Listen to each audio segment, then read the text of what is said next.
In a city where time never slows down, one boy lives 10 seconds ahead of everyone else, and it's killing him. Ethan Vale was ordinary. No powers, no special bloodline, no tragic prophecy. Just a 19-year-old college student drowning in tuition debt and part-time shifts at a late-night convenience store, till the night everything broke. It started with a headache, not normal pain. It felt like his skull was splitting open from the inside. He dropped to his knees between aisle 3 and 4. And then the world flickered. For 10 seconds, he saw the future. A man in a black hoodie walks in, pulls a gun, shoots the cashier, shoots Ethan. The vision ends. Time snaps back. The bell above the door rings. The same man walks in, same hoodie, same movement. Ethan freezes. His heart pounds. This isn't déjà vu. This is exact. The man reaches into his pocket. Ethan tackles the cashier to the ground. Gunshot. Glass shatters. Customers scream. But this time, the bullet misses. The robber panics and runs. Silence fills the store. The cashier stares at Ethan in shock. How did you? Ethan doesn't answer. Because something is wrong. Very wrong. His nose starts bleeding. His vision blurs, and deep inside his chest, something feels smaller. Like a candle just lost a piece of its flame. That night, Ethan tests it. He focuses, wills it.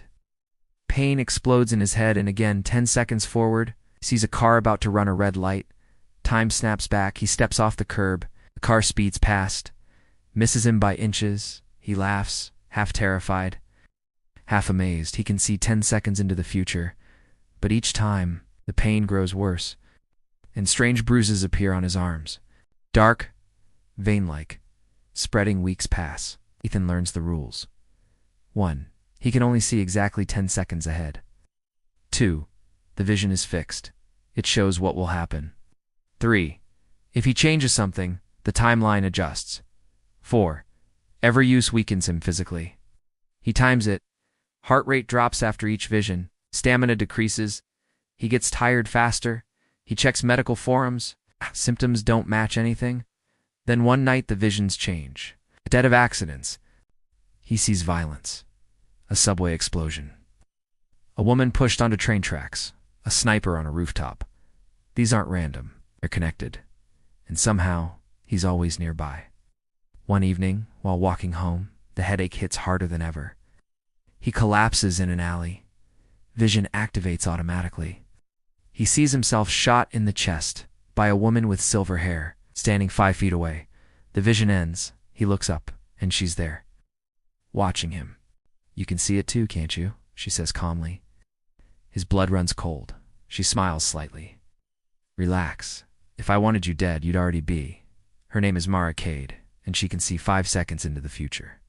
Not 10. 5. But unlike Ethan, she's been using it for years. You're burning out, she says, glancing at the spreading veins on his arms. The human body isn't built to process unstable time fragments. Time fragments? He whispers. She kneels beside him. Our abilities aren't gifts. They're glitches.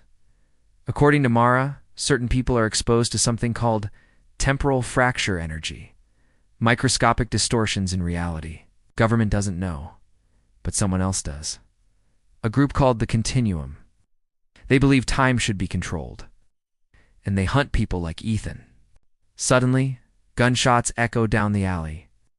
Men in tactical gear approach. Mara grabs him. Run. What follows is chaos. Bullets fly. Ethan activates his vision, sees where they'll move, dodges before they fire, grabs a metal pipe, swings before a soldier rounds the corner. Every movement calculated, every second stretched, but the more he uses it, the worse he feels. His heartbeat stutters. His vision doubles. He sees overlapping timelines for a split second, one where he escapes, one where he dies. Mara drags him into an abandoned subway tunnel. They hide, breathing heavily. You need to stop using it, she says. I can't, he replies. If I stop, I die. She looks at him seriously.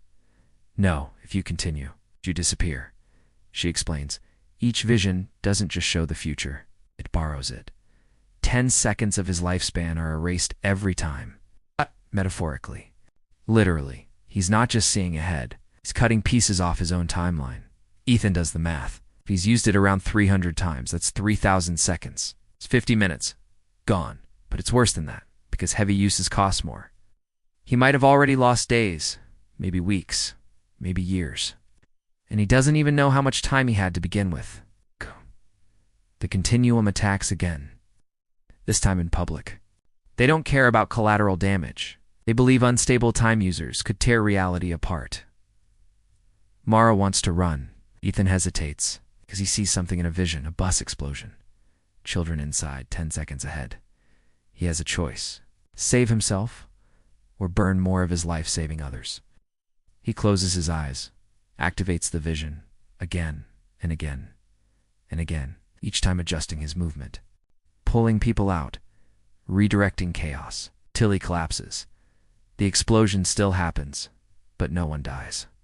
Smoke fills the air, sirens wail. Mara kneels beside him. His hair has streaks of gray now at 19. Ice. His hands tremble like an old man's.